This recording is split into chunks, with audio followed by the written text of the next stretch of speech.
Hello, everybody, and welcome to the Chicken Chess Club recap of game number 2 in the World Championship match between Ding Liren and Jan Nepomniachtchi.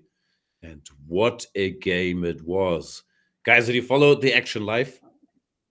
We did. Yeah. I mean, I did. We were even chatting during the game. So yeah, that was full of action for such a short game. Actually, at the end of the day, we'll find more about that later. I was shocked by Ding's press conference. I'm not sure how much was lost in translation there, but it didn't sound good. He's saying he's depressed, couldn't focus on chess. He moved hotels the morning of game 1. Then he didn't have the energy to prepare. So he hung out with our boy Richie, listening to 80s music. What's going on in Team Ding, Peter? I don't know, but something is wrong. I mean, if he sort of described as people see him in the lift moving all his luggage on his own, the day of his first World Championship game, something is wrong. And today's game, we're gonna spoil the result, I guess, but it was very, very low level. There's not much to say about that, right? Both in terms of actual chess moves, time management, everything. I like his preparation, but apart from that, nothing positive to say. I mean, well, if this is the thing we're going to see for the rest of the World Championship match, it's going to be uneventful and short. Now we know why Peter was on site with Magnus. In case of Magnus wanting to change his hotel, then Peter would take care of the luggage, yeah? Have you ever moved your luggage by yourself, Laurent? Not in Thailand. I was forbidden to do that. I'm pretty sure I have chairs hotel with Magnus once during an event, but not during a World Championship. So. I think during Zurich 2014. See? Okay, I was not even there, but you know stuff. Yeah, you're right. Yeah. You're right. Mm-hmm. Yeah. But one gets an idea that Magnus comes with a team of 10 people, where only one of them is a chess player. I mean, the psychological backing is kind of important. And, right now, I'm worried for Ding, to put it. It's an understatement, right? I mean, let's have the Did you call yourself a chess player? Yeah, 1.5. He's coming 1.5. Let's not be too harsh with you. Yeah. But Jan, sorry. No.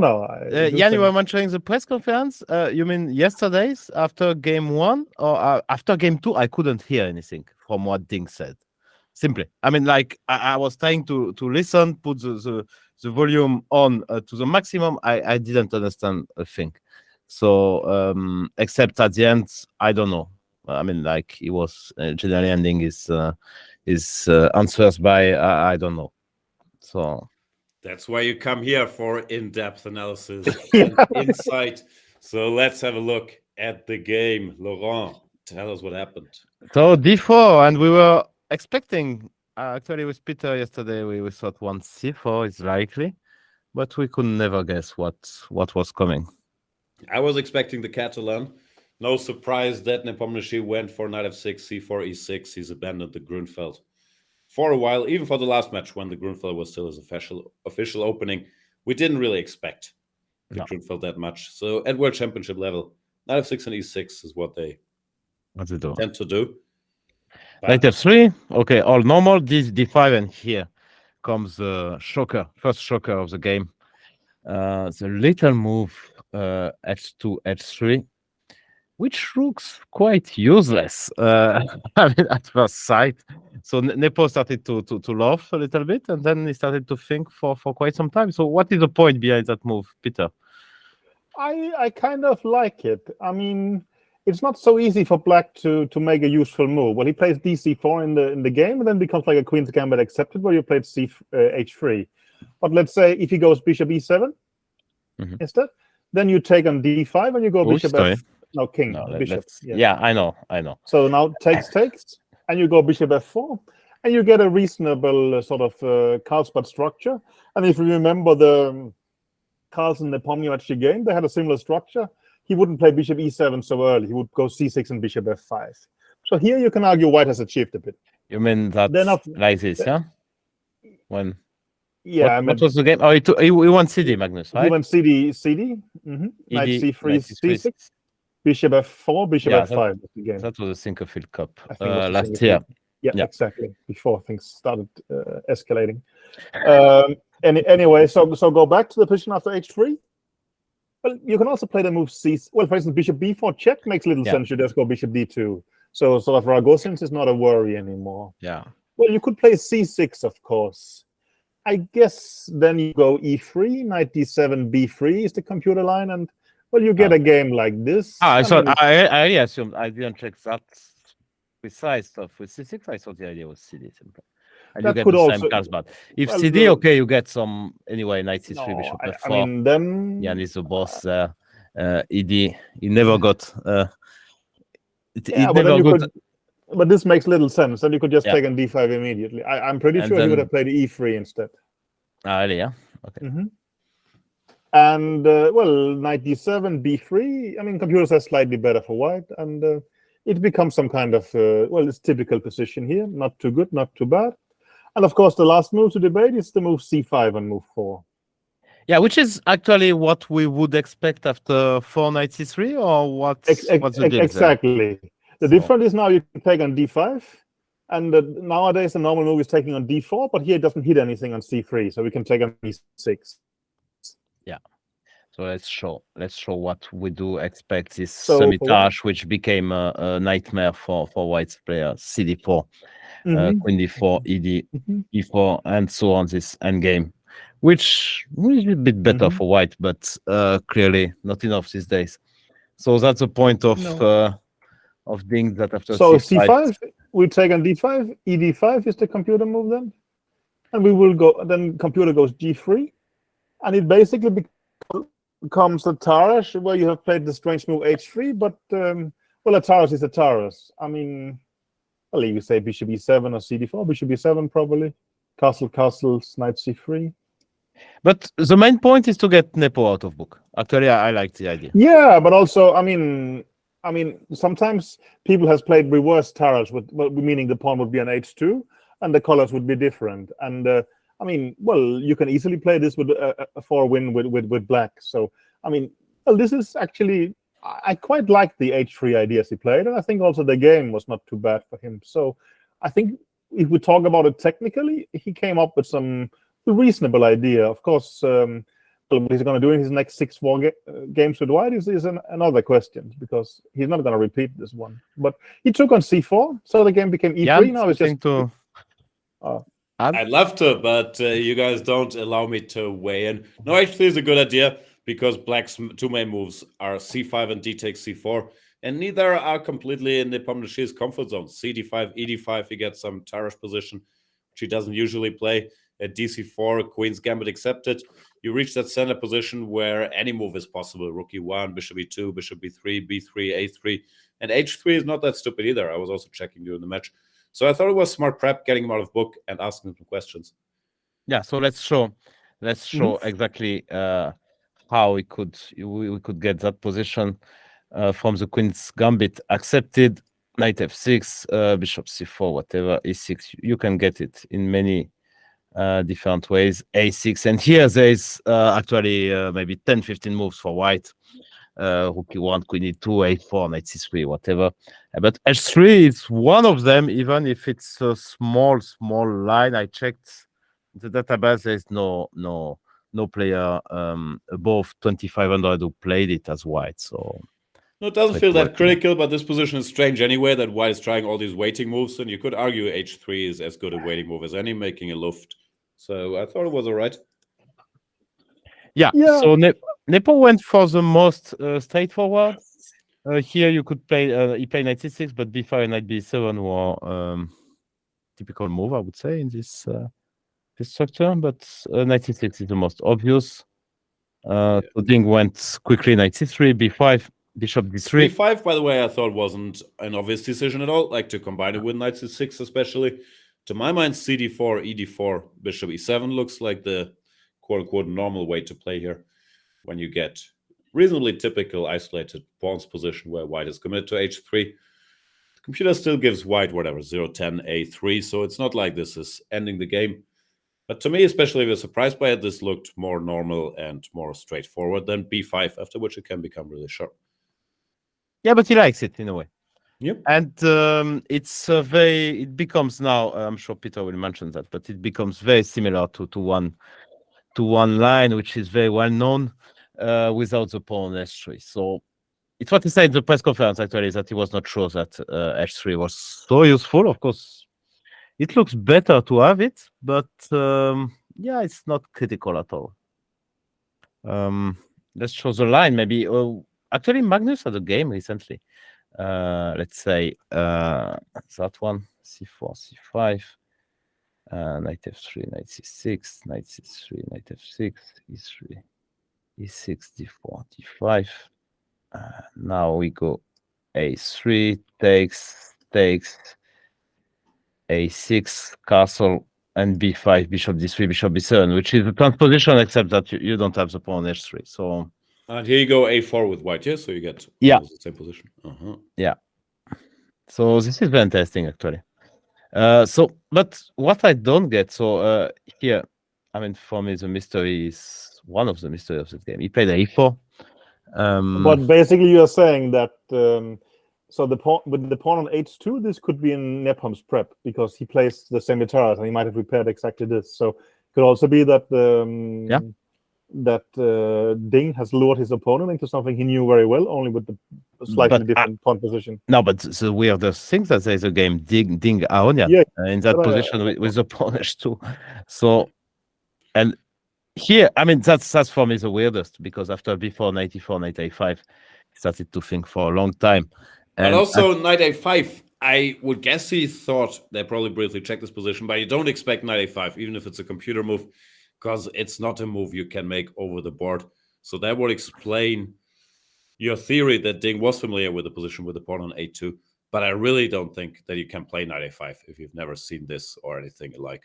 I mean, it's so committal. Knight takes c5, and you have to be super precise that you're not lost move by move. I was very impressed when he played it. Yeah, but with on e1 and the pawn on h2, this is Ding against Aronian, who played knight a5. Yeah, I understand if it's a theme, but I think Ding really didn't expect to be hit by knight a5 here. And okay, before it's kind of forced because, as you mentioned, c4. Now AB is very important, not to get stuck with the rook on a1. And now you take, and bishop b1. And yeah, computer is showing a massive, if you go b4, just 94. And computer is showing a massive edge for white. I guess that pawn is clearly very, very weak. So before 94, knight a5. And here, it's thought for a very, very long time. Of course, Chicken Chess Club.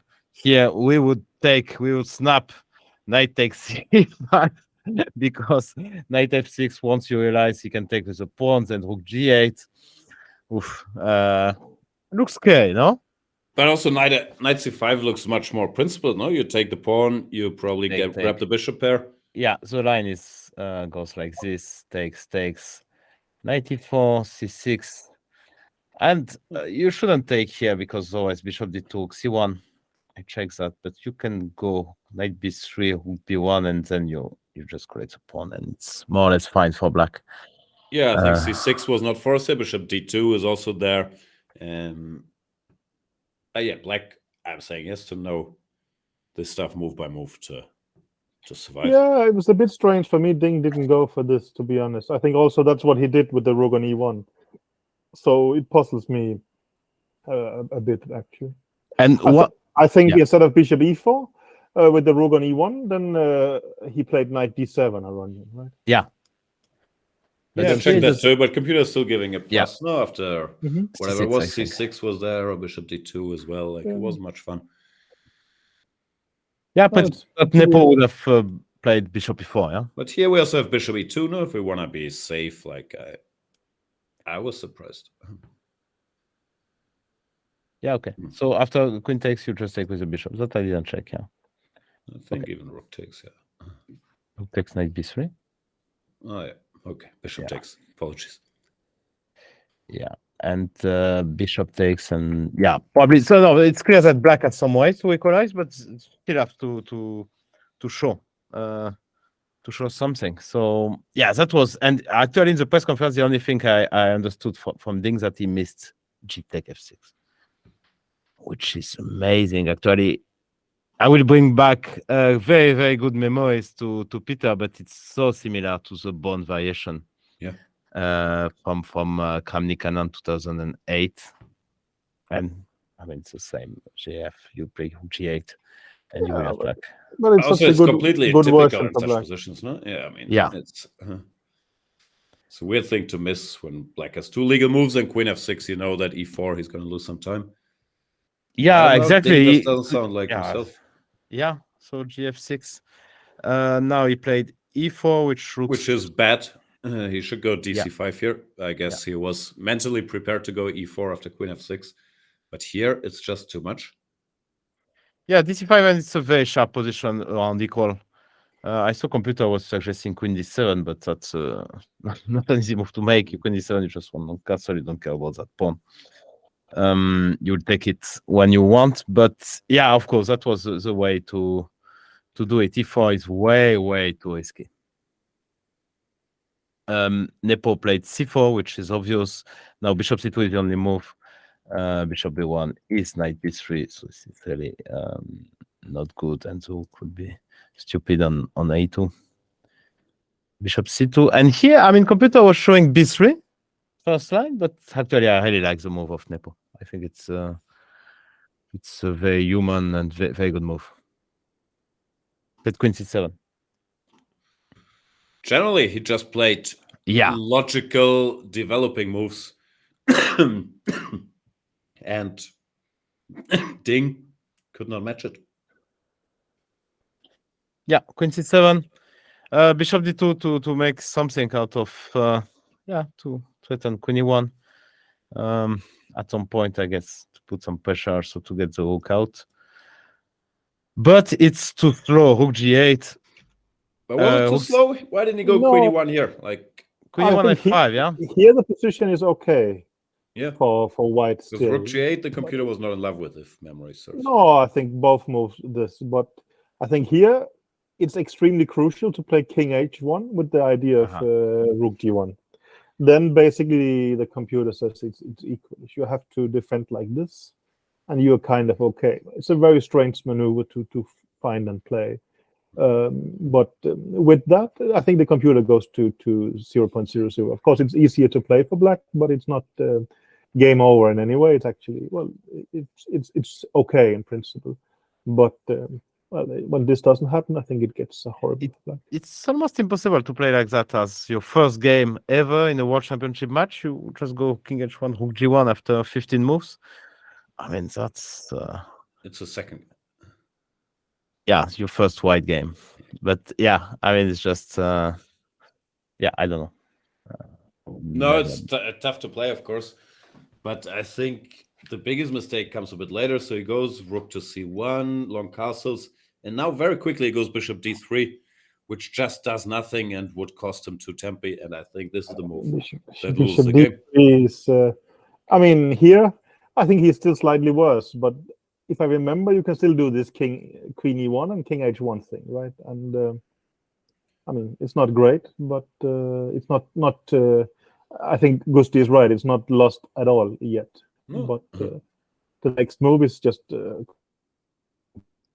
Yeah, and what do you think he missed? I mean, this is just amazing because bishop d3 king b8 is just automatic, and Nepo here. I mean, it not only played very well, but he also played incredibly fast.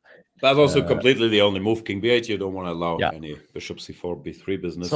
So I don't know what he. I mean, like, can he miss something like even knight b2 wins? But there are other ways, of course. Knight b2. Yeah. So that's just weird.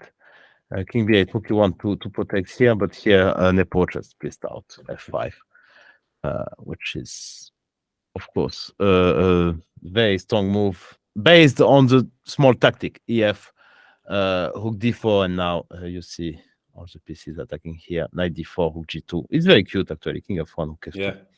King f2, Queen h2, king e3, bishop h6. Checkmate. Ends the game, and we lost Peter. Oof. But yeah. So, and here, so sad. Yeah, f5. I really thought he would play just king h1. Now it was desperate because at least. Okay, of course it looks still very bad for white. You are kind of zugzwang, but king h1 at least it feels useful. I don't know I mean, Zook is on G8. That one is pinned. Pawn on G2 is pinned.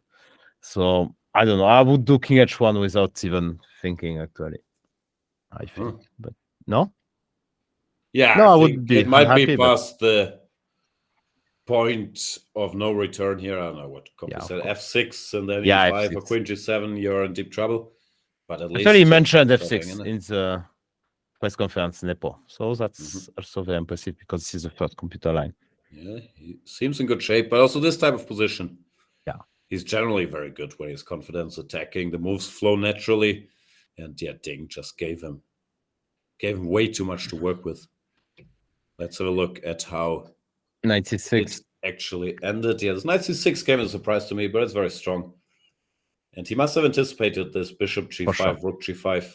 He played sacrificing it the exchange. at tempo, which was great, I thought. Rook takes g5. Of course, you have other moves here. Rook d7 is still better for black, but of course, rook g5 is fantastic. Takes, and now the point is to take on d4. You have all your pieces for the exchange. That's just fantastic. I mean, everything is coming. Rook may come back to g8. Also, knight b3 might be a threat. Yeah, that's simply a disaster. So he went queen h5 just to leave this annoying vis-a-vis. F6 played. F6 is a very strong move. Yeah. Yeah, bishop c5 was also winning, but he found a very human way to simplify and I think that make was it the line, easier. Yeah, GF and queen g3, yeah. And it's somehow winning. But f6, yeah, looks so natural. So you went knight f3 and now take on c2, rook c2, and bishop e4. 2 pawns, 2 bishops, pass pawn with a monster. Will queen soon. And game over, basically. It's just completely over, you might think at first, but white has an extra exchange. But it's really black who has extra material with 2 bishops and 2 pawns against a rook and a knight, plus the better king and the passer. It's just game over. He played rook d2, bishop d6, settling now to take here, queen takes, and bishop h2 check. So here, Ding was agonizing at the board, leaving himself with 2 minutes, I think. So basically, I mean, it was clear for everyone. And now king h1, c3, just push them, baby, takes, rook d4, c2. I think to queen. If you go c1, I would just go bishop a3. And there's simply no solution. Queen h6, I think bishop a3 was winning as well, but here he found the very simple and very beautiful, actually, e5, the rook has no square. If you go to d2, I just queen, and you don't have any squares. So Ding here resigned immediately after e5. A disaster, just a complete disaster. Just too many bad moves, no? Because he had a head start. He did get his prep in. He had half an hour extra on the clock. But then what followed after knight a5, the level of his moves is just too low. And we can psychobabble all we want, but that's what it comes down to. That was not a single good decision by him, basically, except for things he knew from home, right? All the over-the-board decisions was bad. I mean, not much to say to that, right? I mean, a bit like yesterday also, you saw some dubious decisions at times, right? Of course, this time worse, but yeah, the chess is not there yet. No, also the sense of danger. Of course, he wanted to put pressure with white and so on, but this GF and then after to just go E4, allow C4. I mean, you can see it with bare eyes that it's a very, very dangerous position. So, no, Ding seems troubled, and if he doesn't get it together very, very quickly, this could be a short match. The one thing in his maybe favor is that it's not the first time we see him start very slowly. Both the last 2 candidate tournaments, he had a rough start, and he did come back. It doesn't look good.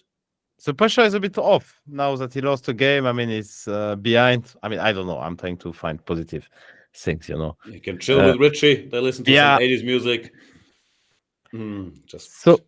So tomorrow is a rest day, which will be needed for Ding. He has to give some phone calls to bring in some fresh blood, I think. But yeah, what do you expect for game 3?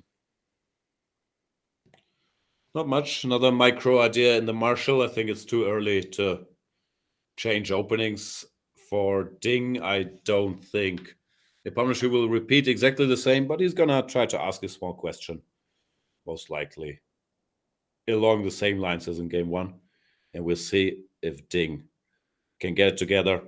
Normal advice would be, just play solid, play your opening, make a draw, stabilize, take a breather, but basically play better. There's no match in history that has been decided by someone winning a quick game and then drawing 12 in a row, right? So, I don't think it's decided in that way. It's more, it looks like Ding is not ready in any kind of way, and that, of course, is the scary part. So, but we have seen it many times in World Championship history. We also remember that Fischer lost the first game to Spassky, right? Of course, this might just feel like a awkward start for Ding if he gets everything working for him, but at the moment it doesn't strike me as the most realistic in a way. But there's no sense of urgency for him, right? So he should basically try and stabilize and try to play a normal match of chess, but so far he hasn't been close. Yeah. That was a recap. Thank you so much for listening. We'll be back both with the regular podcast and with daily recaps, because where else on the internet could you find this information? Nowhere. Bye. Yeah, we found a hole in the market. Yeah. Bye-bye.